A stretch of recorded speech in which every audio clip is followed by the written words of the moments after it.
예, CBS 라디오 박정희 한판승부 이 부분을 열었습니다. 한판 브리핑 김수민 평론가 함께합니다. 어서 오십시오. 네, 반갑습니다. 자, 대만 총통 선거 지난 토요일 있었는데 또 입법위원도 뽑는 선거가 있었죠. 자, 일단 승리는 민주진보당의 라이칭도 후보입니다. 선거 결과 정리해 주실까요? 네, 민진당의 라이칭더 후보는 40.05%를 득표해 제16대 총통으로 선출이 됐습니다. 러닝메이트인 샤오메이친 후보는 부총통에 당선이 됐고요. 국민당 허우유이 후보는 33.49%, 민중당 커원저 후보는 26.46%로 고배를 마셨습니다. 2000년 민진당 정권, 2008년 국민당 정권, 2016년 민진당 정권 이렇게 8년 주기의 정권 교체 패턴이 있었던 건데 예. 이 패턴이 깨지고 민진당이 정권을 연장하게 됐습니다. 예. 같이 치러진 입법위원, 우리로 치면 국회의원 선거죠. 113석 중에 이번에 총통선거에서 진 국민당이 그래도 여기서는 제1당이 됐습니다. 예. 52석을 확보했고요. 하지만 과반 의석을 갖지는 못했습니다. 민진당이 한 석 뒤진 51석을 가져갔고 민중당이 8석을 얻어서 캐스팅 보트를 쥐었고 무소속 2석으로 최종 결과가 나왔습니다. 예. 자, 그러니까 8년마다 교체되는 정권 교체 주기가 이번엔 깨진 거고 3연속으로 당선이 된 건데. 네. 자, 민진당의 라이칭도 후보 당선자죠. 소감 어떤 말을 했습니까? 네, 라이칭도 후보는 타이베이 시내에서 열린 내외신 기자회견에서 2024년 세계 선거의 해에 가장 주목되는 첫 번째 선거에서 대만은 민주 진영의 첫 승리를 창출했다라고 밝혔습니다. 이번 대선은 민주와 권위주의 사이에서 대만이 민주의 편에 섰다는 사실을 전 세계에 알렸다라고 밝혔고요. 대만 국민이 외세 개입을 성공적으로 막았다면서 절대 되돌아가지 않을 것이라고 강조한 라이 후보는 다만 중국 대만 관계와 관련해서 교류로 봉쇄를, 대화로 대결을 대체하겠다라고 하면서 현상 유지를 강조하는 온건한 입장을 피력했습니다. 예, 자 그럼 여기서 대만 현지에 나가 있는 전문가 연결해서 말씀 듣겠습니다. 강준영 한국외국어대학교 국제지역원 대학교 교수를 연결합니다. 교수님 나와 계시죠? 네, 안녕하세요. 예, 자 지금 이제 대만에 계시다고 들었는데 대만은 이번 선거 일로 내려가신 겁니까? 아니면 예, 그렇죠. 선거도 좀 보고 예. 또 학술회의도 있고 그래서 겸사겸사 왔습니다. 네. 예, 자 선거 결과는 이제 민진당의 라이징더 후보가 40.1% 558만 표를 득표해서 이제 당선이 된 것인데 이번 선거 결과 어떻게 판단하십니까? 네, 이거는 뭐 이제 라이칭더 현 집권당 후보를 앞에 두고 이제 분열이 됐잖아요. 예. 국민당 후보와 민중당 후보가 나왔기 때문에 어느 정도 라이칭더 후보가 기존에 갖고 있던 콘크리트 표만 움직여도 될 수 있는 그런 상황이었기 때문에 예. 전체적으로 보면 뭐 민진당의 승리라기보다도 국민당의 패배다. 왜냐하면 상대가 너무 약했고 또 분열돼 있었던 상황이었기 때문에 예. 자연스럽게 그 현 집권당 라이칭더 후보가 당선이 된 게 아닌가 이렇게 판단이 됩니다. 예, 그러니까 이 국민당 후보와 민주당 후보 두 후보가 이제 통합을 하려고 했는데 그게 네. 결렬이 됐었던 거죠? 맞습니다. 결국은 이제 6개 여론조사를 가지고 예. 누가 더 우위에 있느냐 이걸 가지고 이제 총통과 부총통 후보로 나서기로 했었는데 아하. 제3당이 된 이번에 민중당의 커원저 후보가 오차 범위의 문제를 제기했어요. 예. 그러면서 자기가 이기는 걸로 나오는데 실제로는 그렇지 않은 것 같다. 그러면서 이제 결렬이 된 거죠. 그러면서 따로따로 나오기 시작했고 그때부터 이 소위 전체적인 지지율 퍼센트가 전혀 변하지 않고 끝까지 그대로 이어지는 아하. 이런 현상이 나타난 겁니다. 아, 그렇군요. 결국 네. 이제 단일화에 실패한 것이 결국 민진당 후보의 3연속 당선에 큰 힘이 됐던 것이다. 그렇죠. 예. 네. 최종 투표율이 71.86%인 것 같은데 이게 지금 네네. 투표 시간도 오전 8시부터 오후 4시까지 하더군요. 그럼 우리나라랑 네네. 비교했을 때 투표 시간도 굉장히 좀 짧은 편이고 우리 같이 그렇습니다. 사전 투표도 안 하는데 뭐랄까요? 네네. 투표율이 굉장히 높구나라는 생각이 드는데요. 맞습니까? 근데 역대 투표 중에서는 끝에서 두 번째입니다. 보통 한 그런가요? 75% 정도가 나와야 되는데. 그렇군요. 예. 그러니까 이게 왜 이런 현상이 나타났냐 하면, 예. 이게 이제 그날 날씨도 굉장히 좋았고요. 예. 어느 정도 큰 틀이 변하지 않을 것이다. 음흠. 라는 생각이 있었기 때문에 예. 고정 지지자들은 원래 자기가 지지하는 사람들을 지지하고 이 부동표 중에서 망설이고 있던 사람들이 이 변화가 안 생기니까 예.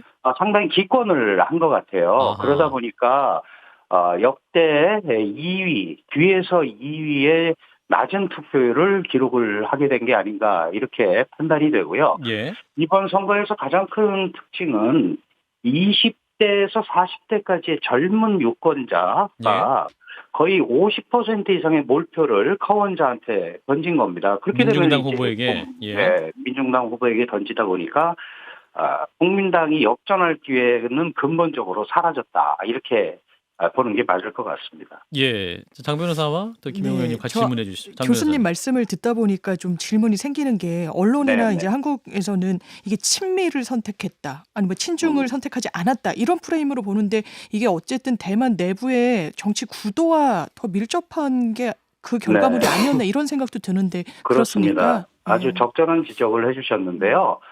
친중 친미 구도는 아주 뭐 없다고 할 수는 없지만 이번 선거의 핵심 의제가 전혀 아니었습니다. 아하. 그리고 실제로 여기에서 보면 가장 중요한 것은 역시 민생 문제였다. 왜 그러냐 하면 사실은 이 상태로 가면 라이칭더 후보가 당선될 거를 상당히 예측을 하고 있었고 또 그 부분은 중국도 예상하고 있었던 겁니다. 중국 당국도. 그렇기 때문에 이 양안 문제에 대해서 특별한 변화가 없을 거다라고 대만 사람들이 유권자들이 생각을 했기 때문에 예. 일찌감치 지금 이제 대만이 가장 문제가 되는 게 이제 소위 그 대만이 전 세계적으로 20위권의 경제 수준을 가지고 있어요. 예. 그런데 임금이 상대적으로 굉장히 적습니다. 그러니까 이 임금 문제, 임금을 적게 받으니까 특히 젊은이들이 그 집을 사는데 아주 어려움을 겪게 되어 있습니다. 한 예. 푼도 안 쓰고 모아도 20몇 년이 걸린다. 문제 이런 얘기들이 많이 나오거든요. 우리 현실이랑 그러니까, 유사하군요. 그러니까. 네, 예. 뭐 다 똑같은 입장인데 예. 그런 것들 민생 문제가 핵심 의제로 떠올랐다. 그래서 지금 이걸 자꾸 친중 친미 프레임으로 이제 생각을 많이 하는데 아하. 그거보다는 민생 내정 문제가 더 중요했다. 이렇게 제가 현장에서 보고 또 이해한 거는 그렇습니다. 그렇군요. 네, 김 강 의원님. 교수님, 네. 지금 이제 민생 문제가 중요하다, 그 선거에 영향을 끼쳤다 이렇게 이제 말씀을 하셨고요. 네네. 그렇다면 이제 일반적인 대만 국민들은 전쟁이냐 평화냐 이런 프레임은 아니었단 말씀이죠. 그렇죠.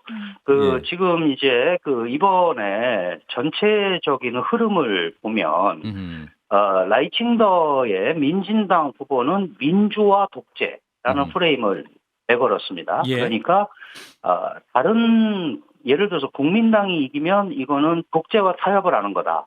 이런 표현을 내걸었고 이 국민당 하우요이 후보는 전쟁과 평화를 내걸었어요. 예.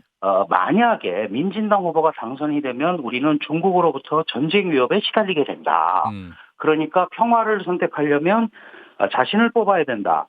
이렇게 얘기를 한 거고 이 민중당의 커먼저 후보는 실용적 중도 노선을 채택을 한 겁니다. 예. 이 전체적인 틀에 중국은 중국과 잘 지내는 것이 대만의 번영을 담보하는 것이다. 그래서 번영과 쇠퇴를 내걸었거든요. 예. 그러니까 전체적으로 보면 이번에 이 전쟁과 평화라는 프레임도 먹히지 않았고요. 민주화 독재도 그렇게 크게 먹히지 않았습니다.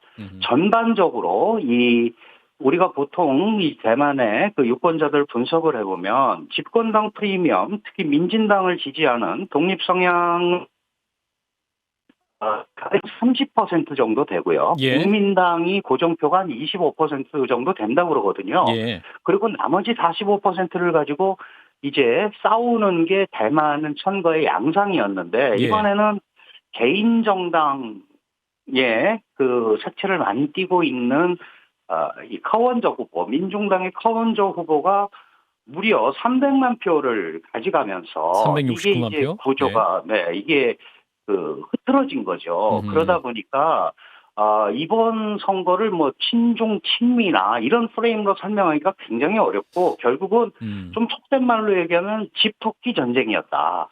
이렇게 보는 게 더 맞을 것 같아요. 교수님 하나만 짧게 여쭤볼게요. 네. 지금 이제 이 라이칭더 당선된 거에 대해서 중국 당국에서는 굉장히 반발이 좀 심하더라고요. 그 성명서 낸 네, 것도 네. 그렇고 이런 상황에서 일반 대만 국민들은 지금 현재 중국 또 중국 시진핑 주석에 대한 감정은 좀 어떻습니까? 뭐 기본적으로 중국이 대만 독립 성향을 가지고 있는 후보가 당선되는 데 대해서는 당연히 싫어하고 거기에 대해서는 강력하게 어떤 형태로든 간에 의사를 표현을 한다는 건 알고 있습니다. 예. 그러나 중국이 독자적으로 대만에 대해서 뭐 군사력을 사용한다거나 이런 게 근본적으로 불가능하다라는 거를 알고 있죠. 왜냐하면 미국의 존재 때문에 그렇습니다.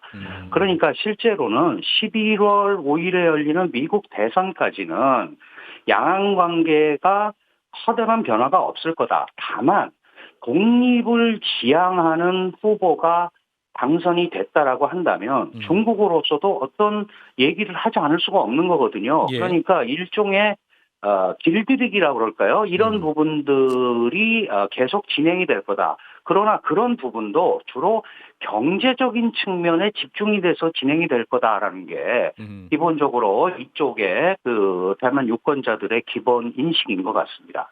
예. 자, 그러면 이런 상황, 양안 문제 그리고 중국과 미국 사이에서 우리 대한민국의 또 외교 전략은 어떻게 될 것이냐. 우리의 또 외교적 퍼즐 전략이 중요할 텐데 교수님 어떻게 판단하십니까? 이러한 선거 결과를 두고 우리 정부는 어떠한 판단을 해야 될까요? 네, 사실 뭐 너무 깊게 개입할 수도 없는 상황이죠. 다만 이제 미중 간의 사이가 나빠진다면 한반도에 가장 큰 영향력을 행사하는 두 국가가 미국과 중국이잖아요. 예. 그러면 이제 한반도 특히 북핵 위협에 시달리는 한국의 입장에서 보면 미중 간의 협력이 잘 안 이루어지면 그게 플러스 요인이 있을 수가 없는 거죠. 그러니까 안정적인 관계를 가야 되고 특히 대만 해협 남중국해는 우리의 중요 물자 수송로입니다. 이게 잘못되면 우리 수출이나 이런 것도 수출입이 어려워지고 특히 원유 수입이 80% 이상이 그쪽으로 들어오거든요. 그러니까 여기에서 변고가 생기는 것을 우리가 막아야 되는데 우리가 뭐 하라고 하지 말라고 안 하는 것도 아니잖아요. 예. 우리가 이런 상황에서는 국제주의 원칙에 따라서 어느 일방이 일방적으로 현상을 변경하는 행위를 안 했으면 좋겠다라는 일반론 정도에서 이 문제를 얘기를 하고 가는 게 좋지 않은가. 뭐 이런 정도 생각을 하고 있습니다. 예, 그렇군요. 좀 뭐랄까요? 명확하지 않고 모호성 전략을 취하되 일반적인 전략으로 하는 것이 우리에게 국익에 도움될 것이다. 네, 너무 깊숙이 개입하지 않는 특히 친중과 친미 프레임으로 자꾸 우리가 인식을 하면 예. 한국이 스스로 선택의 딜레마에 빠지게 돼 있습니다. 예. 그럴 거를 우리가 미리 스스로 할 필요는 없는 거죠. 예, 알겠습니다. 교수님 말씀 여기까지 듣겠습니다. 고맙습니다. 네, 감사합니다. 네, 한국외대 국제지원대학원의 강준영 교수였습니다. 예, 자 대만 선거 관련 전문가 의견 들었는데요. 두 분도 말씀 짧게 들어보시죠. 예, 선거 결과를 놓고 또 우리 정부의 역할 뭐 여러 가지 논의가 있습니다만. 자, 김 의원님부터. 저도 뭐 외통위에서 오래 활동을 했었고 한데 우리는 이제 뭐 누가 보더라도 안보적인 측면에서도 그렇고 이제 뭐 한미 관계야 우리는 동맹 관계니까 이제 그렇다고 하더라도 또 뭐 중국은 또 여러 가지 뭐 경제적인 면에서도 그렇고 중요하죠 여전히 예. 이웃 국가니까. 그래서 중국과 대만 문제에 대해서 양안 문제에 대해서는 그 교수님 말씀대로 우리가 언급을 많이 할 필요는 없을 것 같아요. 예, 필요는 없을 것 같아요. 하지만 역시 그 미국하고 미중 간의 갈등도 있고 미국은 또 일본하고도 그렇고 그 대만 해협에서 군사 작전이라고 할 것까지는 없지만 자유항해 그 작전이 있습니다. 근데 이런 거에 또 우리가 너무 소극적으로 한다든지 이런 것도 또 문제는 있어요.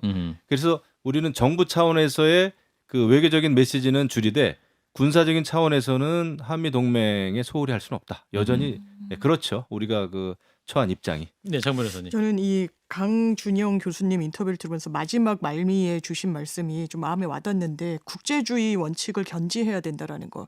전략적 모호성이라는 것도 그 연장선상에서 나온 거 아니겠습니까? 예. 중국도 중요하고 미국도 중요하죠. 외교에 있어서 이념과 가치가 중요한 게 아니지 않습니까? 신뢰가 중요한 것이고.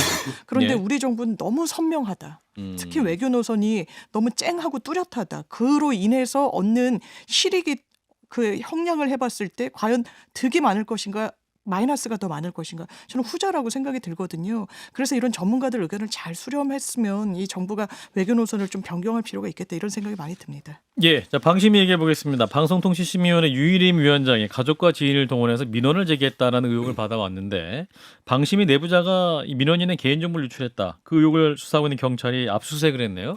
네, 지난 대선 뉴스타파의 김만배 신앙님 허위 인터뷰 의혹과 관련해서 방심위에 제기된 민원이 류일임 위원장의 가족과 지인이 동원돼서 제기됐다. 이런 소위 민원사주 의혹이 불거진 바 있습니다. 예. 국민권익위에 의혹을 접수한 신고자는 민원인 60여 명 중 40여 명이 류 위원장과 사적 이해관계가 있는 것으로 추정된다. 이런 주장도 했는데요. 예. 이에 류 위원장은 민원인들의 개인정보가 유출된 중대 사건으로 이를 규정하고 방심위는 외부에 민원인 정보를 알린 내부 고발자를 잡기 위해 경찰에 수사를 의뢰를 했습니다. 예. 오늘 서울경찰청 반부패 공공범죄수사대는 방심위에서 압수수색을 진행하고 민원상담팀, 운영지원팀 등의 사무실에서 PC와 관련 자료들을 살펴본 것으로 드러났습니다. 예. 그래서 이제 방심이랑 경찰은 IP 추적 등으로 용의자를 특정을 한 거죠. 네, 경찰은 컴퓨터 IP 추적 등의 방심위 자체 감찰을 토대로 해서 이번 사건의 유력 용의자를 2~3명으로 압축한 것으로 전해졌습니다. 세계일보가 이를 보도했는데요. 예. 이 중에는 현 민주노총 산하의 언론노조 간부도 포함되어 있다라고 하는 그런 기사 내용이었습니다. 예.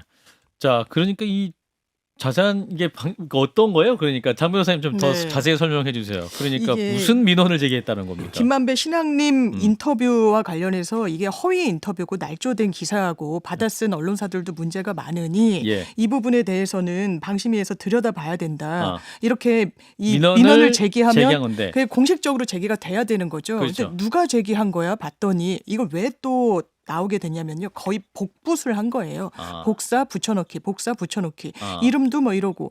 그래서 이 언론사에서 이 민원을 제기한 사람들 물어봤더니 류일임 위원장의 지인들이었던 겁니다. 그러니까 심지어 이 가족 심사하는 지인. 기간에 네. 지인들이 민원을 제기했다. 그렇습니다. 아. 그리고 대단히 허술하고 내용도 잘 모르고 있고. 음. 이게 잘못된 겁니까? 공익 제보를 한 사람이 잘못된 겁니까? 전 전형적인 프레임 전환이라고 생각합니다.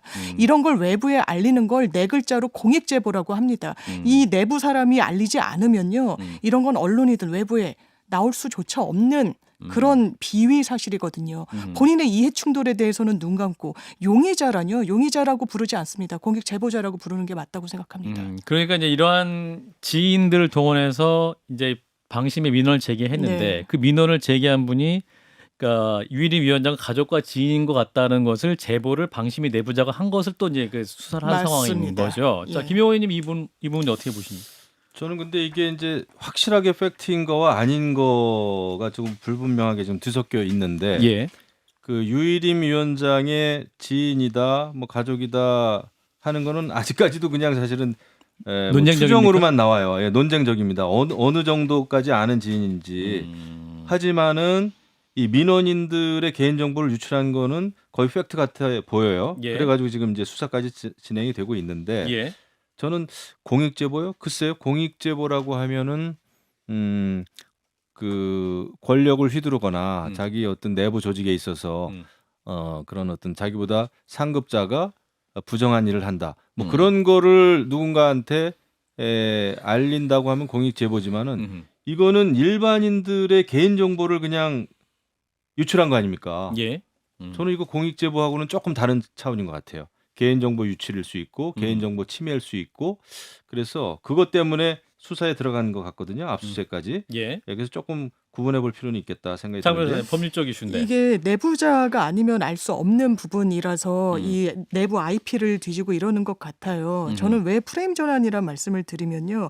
본인이 이해충돌 방지법 위반 혐의에 대해서 어떻게 된 것인지 가족을 끌어들인 건 일단 팩트니까요. 지인의 범주와 뭐 어느 선까지인 거는 더 들여다볼 여지가 있다고 하더라도 예. 그렇다면 그 부분에 대해서 문제 제기를 하는 선과 관련한 문제일 텐데요. 물론 그 과정 중에 정말 디테일한 유출돼서 안 되는 주민번호나 이런 게 같다라고 하면은 모르겠습니다. 문제가 될 수 있을지언정 예. 큰 틀에서는 이건 내부자이기 때문에 알 수 있는 이게 뭐 이를테면 가족이라서 이 희귀성이시잖아요. 류희림이니까요. 예. 그렇게 해서 알게 됐다는지 그 정도 정보 갖고 문제를 삼고 압수수색을 하는 건지 아니면 정말 개인정보법 위반 혐의가 있는 것인지 봐야 되겠지만 본질은 바뀌지 않는다. 본질은 가족 지인 동원해서 허위 민원을 제기했다. 이 사실이 달라지진 않는다고 생각합니다. 의원님 반론하시겠습니다. 이거는 수사 결과를 저는 지켜보면 될 것 같아요. 예. 이거 뭐 우리가 방송에서 갑론을박할 일이 아니고 예. 수사를 해 보면은 이게 정말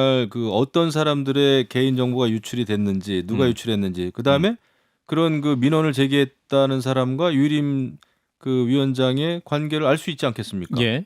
그러면은 나중에 다시 뭔가 전체적인 그 팩트에 대한 발표가 있어야 되겠죠. 뭐 지금 뭐 저는 뭐 왈가왈부할 일은 아닌 것 같아요. 예, 저 얘기 여기까지 하고요. 자, 오늘 대통령이 이제 국민과 함께하는 민생 토론회가 있었고, 그런데 또 이게 더불어서 신년 벽두에 있었던 이재명 대표 피습 사건 이것을 덮고 또 이제 처리 문제를 놓고 진상 처리를 놓고 또 정치권 논쟁이 계속 비화되고 있는 이런 상황이긴 하네요. 네, 민주당의 당대표 테러대책위원회는 이 대표 피습 사건에 대한 철저한 진상 규명을 촉구하고 나섰습니다. 예. 국민의힘의 한동훈 위원장이 부산대병원도 경찰 수사도 국무총리실도 다 못 믿겠다면 누굴 믿겠다는 것이냐, 음모론으로 먹고 사는 정당이 어떻게 공당일 수 있냐라고 발언한 것에 대해 민주당 당대표 테러대책위원회 전현희 위원장은 오히려 한 위원장이 음모론을 생산하는 게 아닌가라고 반문하기도 했습니다. 예. 민주당은 피의자 신상 공개에 재심의를 요청을 했고요. 국무총리실이 자상을 열상이라고 전한 것에 대해서도 고발을 예고했습니다. 또 전면적인 재수사가 이루어지지 않을 경우에 대책위 기구를 진상조사단과 기타 법률적인 대응까지 할 수 있는 그런 규모로 확대 개편하는 것까지 검토하고 있다 밝혔습니다. 예. 자, 국민의힘에서는 그러니까 민주당의 주장을 음모론으로 규정을 하고 있는 거죠? 네, 국민의힘은 비상대책위 회의에서 한동훈 위원장은 비이성적 음모론이라고 표현을 했고요. 윤재옥 원내대표는 민주당을 두고 합리적 추론이라는 미명하에 음모론을 퍼뜨리고 자극적 언어로 지지층을 선동하는 극단 유튜버와 다름없는 모습을 보인다. 라고 비판했습니다. 예. 또 국민의힘 박정아 수석 대변인은 어둠의 세계나 통용되는 찌라시 뒷골목식 정치 같은데 그만뒀으면 하는 바람이 있다면서 민주당이 지금 국민께 답해야 하는 것은 왜 부산 의료계에서 저렇게 항의하는지 오랫동안 헬기를 타고 이동해야 했는지이다라고 밝혔습니다. 예. 자, 일단 이재명 대표는 퇴원을 했고 이제 회복 이 단계를 이제 가고 있는데 지금 이제 진상과 또 이 처리를 놓고 여야 간에 또 갈등하는 이런 상황입니다. 이제 민주당은 전면적 재수해야 된다, 피의자 공개해야 된다, 또 국무총리실 고발을 하겠다 이런 방침인데 김영우 의원님 어떻게 보십니까?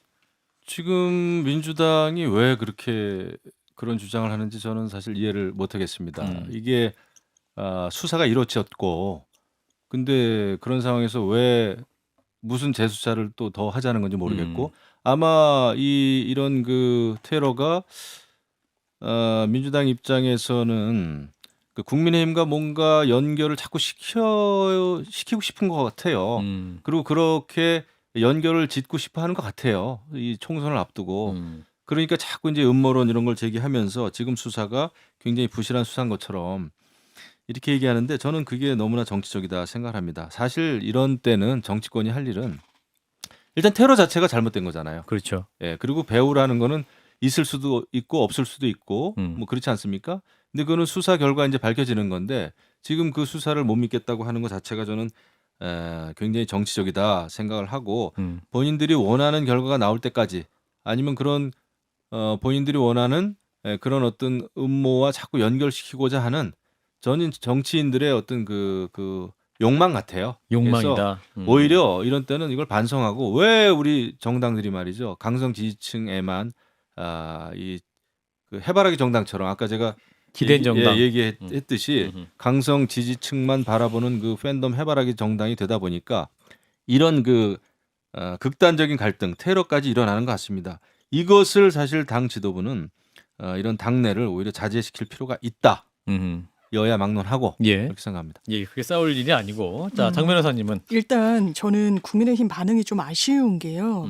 정치 테러가 왜 났습니까? 전 1차적인 책임은 이 기성 정치권에 있다라고 봐요. 혐오의 정치를 하고 상대를 적으로 간주하고 오늘도 민주당의 고발 조치 물론 정치적으로 비판할 수 있죠.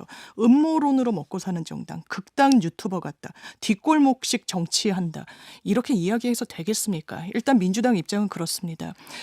혈흔이 낭자한 상황이 40분 정도만 보존됐습니다. 그 뒤로 물청소를 했다라는 거죠. 이게 과연 통상적인 예에 맞게 수사가 진행됐느냐고 묻고 있는 겁니다. 이재명 대표를 위해서가 아니라 어느 누구 여야공이 어떤 정치인도 이런 테러에 노출돼서는 안 되고 설사 노출되면 정확하게 수사가 이루어져야 되기 때문입니다. 셔츠 기 때문에 그나마 아주 위험한 상황을 면했다고 하죠. 셔츠 어디서 구해왔습니까? 폐기물, 의료 폐기물에서 민주당이 수거해 왔습니다.